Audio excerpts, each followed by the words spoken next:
Hi, everybody, and welcome back to U.S. History with me, Mr. Snyder. And today we are going to continue our discussion of World War II with the talk of what it was like to live in America during World War II. So, fathers, all the men, sons, husbands, brothers serve overseas. Their families are left on the home front. And every American, regardless of their age or their background, were expected to boost morale and do their part by making sacrifices to shoulder the cost of the war. The effort stirs patriotism and causes ordinary citizens to take exceptional actions. So the war overall will cost $330 billion, which was twice the amount of federal expenditures throughout our entire history up until that point. So to offset the war, millions of Americans purchased what are called war bonds. And how war bonds work, it's like a savings bond. So you buy a bond at face value, say $25, and then after 10 years you receive interest on that $25. So it makes sense for Americans to save and to help the war effort at the same time. Also, with the scarcity of different consumer products and the worry of inflation, FDR creates the Office of Price Administration, which controls people's wages and maximizes prices, institutes price ceilings to hold down inflation. But after the war, inflation is going to go nuts because the free market will be back in order. Stores and other families start to ration their goods. People would be given a coupon book with enough coupons that they could turn in to get certain goods, which limits the amount that they can buy.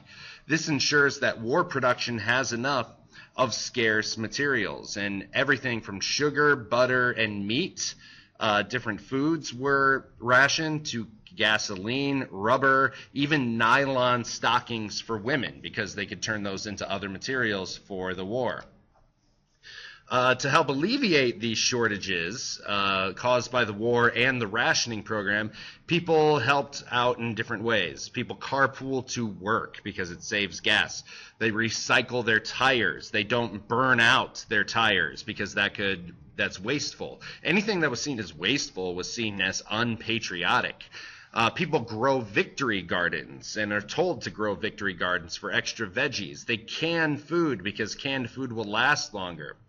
There's 20 million different victory gardens planted all over, some in public places like in Boston and some in people's own backyards. The motto was use it up, wear it out, make it do, or do without, to help people conserve during the war.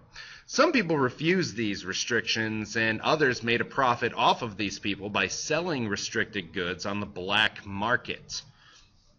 Other ways people help out for the war is they take new jobs and work overtime to support the war.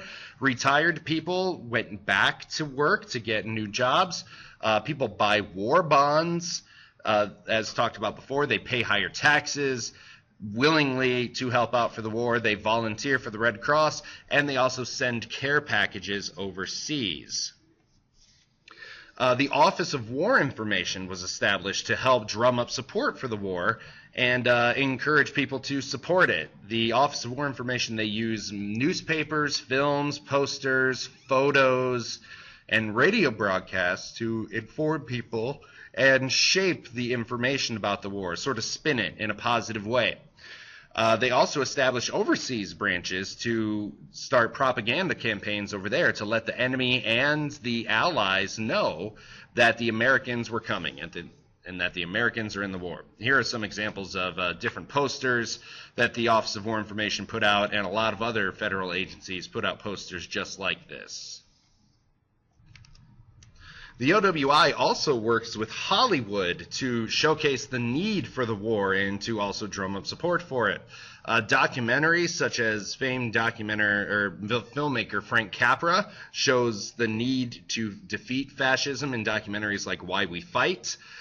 Fictional films showcase Americans doing their patriotic duty both at home and overseas. And they also depict the enemy in a less than flattering way as brutal and treacherous. And even though in the 1930s the Soviet Union was depicted as evil and communist, in the 1940s they're depicted as a helpful ally, because they are our ally and they're helping us to defeat the Germans. Movie stars pitch in and give their time to help sell war bonds and war bond drives, and they also volunteer to entertain the troops through organizations like the USO, which is the United Service Organization, and they send people around the world to entertain troops even still today. And in Los Angeles, a soldier could get a hot meal served by a celebrity to them, and they could dance with their favorite movie star at the Hollywood Canteen, which was USO's place to have celebrities go and help out the war. And they went on tours around Minneapolis. They went all over the country to drum up support for the war and to help out the soldiers who were on leave. Now, at home, we also restrict the movements and the rights of aliens. And aliens are foreign people living in the United States. People from Axis countries were faced many restrictions throughout the war. They were required to register with the government, submit to fingerprinting, and list their organizational affiliations so we can know if they're dangerous or not. 11,000 different German and Italian immigrants are held in camps, and they faced curfew and travel restrictions. And in addition to the Japanese, all Germans and Italians were required to vacate the war zones that are put on the West Coast, and I'll get to those in a second. The Japanese and Japanese Americans are treated even worse than the German and Italians because of racism, and they're also smaller in number in America. They mostly remain isolated from other Americans, and they have a lack of political power. They don't have anybody in politics to fight for them.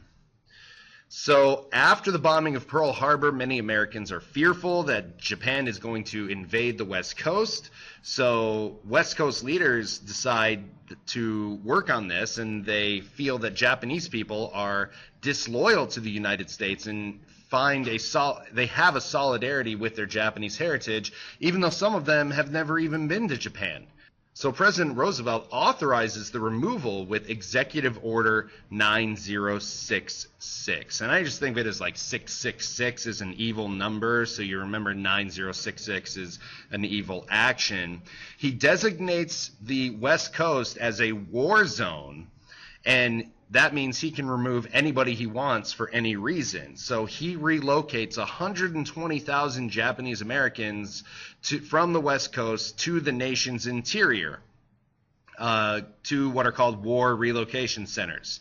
62% of these people were American citizens with Japanese heritage, known as Nitsi, and some were Itsi, which means they were Japanese immigrants. They're forced to get rid of their possessions, their homes, and sell them at a loss, not for as much as they're worth, and only take the necessary items with them. So the first orders for the Japanese were to move away from the West Coast, but that is not the interior states objected. They don't want Japanese people in their state any more than the West Coast wanted them in their states. So the War Department authorizes a policy of internment, and you can connect this to 9066. It means the same thing. It was the temporary imprisonment of the Japanese Americans.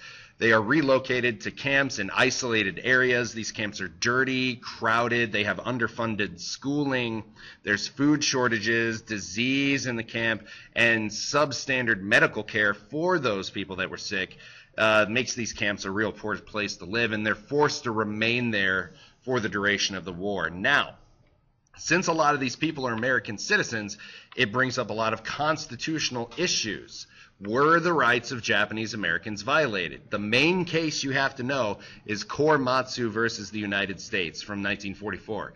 And the question in the case is Fred Korematsu refuses to report to the camp. He says it's unconstitutional. So did the president and Congress go too far by restricting the rights of Americans of Japanese descent? And the Supreme Court says No, the exclusion order is legal. The government's need to protect against espionage and spying outweighs Korematsu's rights in this case, and it's not one of America's finer moments is restricting these rights of Japanese Americans.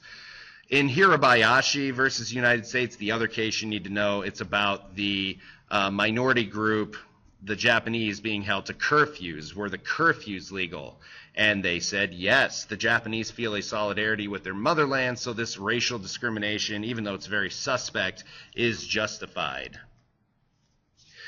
Japanese Americans serving in the military at first are banned, but then due to the need for people in 1943, the ban is lifted, and many rush to volunteer for service. So the all-Nitsi, which Nitsi means Japanese Americans born in America, the 442nd Regimental Combat Team, which is all Nitsi, all Japanese Americans, fought in the Italian invasion, among other places, and they become the most decorated military unit in U.S. history, fighting during a time where their fellow countrymen of Japanese heritage are being held in camps.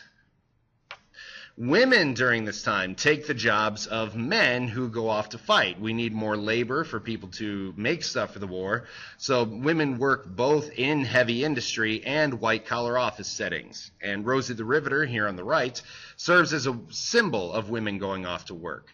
The social changes put forth for women going off to work are huge. They're huge breaks from the past.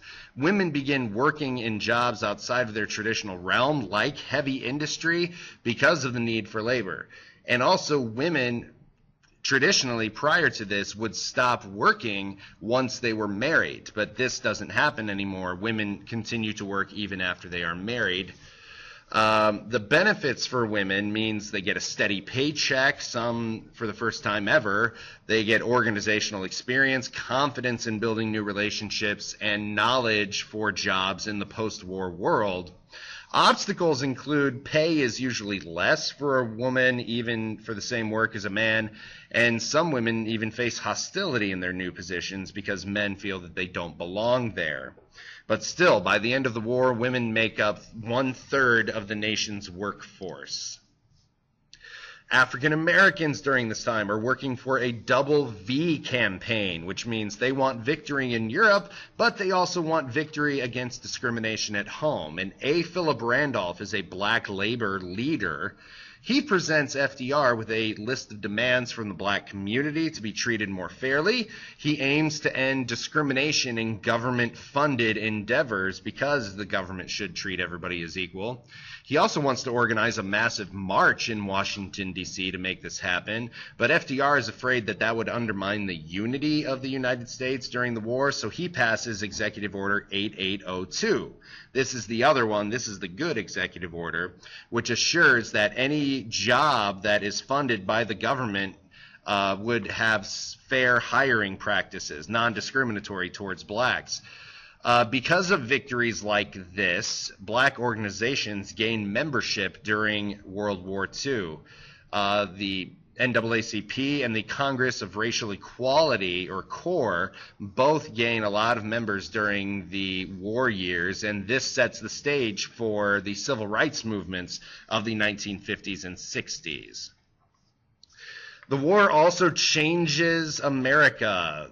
It changes the demographics, which are statistics about the human characteristics of a population. So people move to the South and Southwest because that is where the jobs in wartime industries were at. So again, people start around this time to move from the North to the South because it's generally a nicer place to live. It's not cold. In the South and Southwest themselves, the rural areas get depleted and people move to cities. This changes farming, but to note that big industrial cities like Chicago and Detroit in the north also get larger because there are wartime jobs there. To alleviate this population drain in the West, especially on farms, the U.S. starts the Bracero program, and this brings in laborers from Mexico to work on American farms. We also had Axis prisoners of war working on American farms, and teenagers who were too young to enlist also take on more of a duty on the farm. This migration, especially of racial groups, triggers a lot of racial violence. There are huge Detroit riots that kill 34, and there are what are called the Zoot Suit riots in Los Angeles, where a group of Mexican Americans who were in the large oversized suits, pinstripe suits with the hats, they are attacked, and police end up arresting the minority victims and not their white attackers. So that is all I have for you today. If you want to fill out your learning targets and bring them back to class with any questions you may have, we'll get to those first thing. Have a great night, and I will see you later. Bye-bye.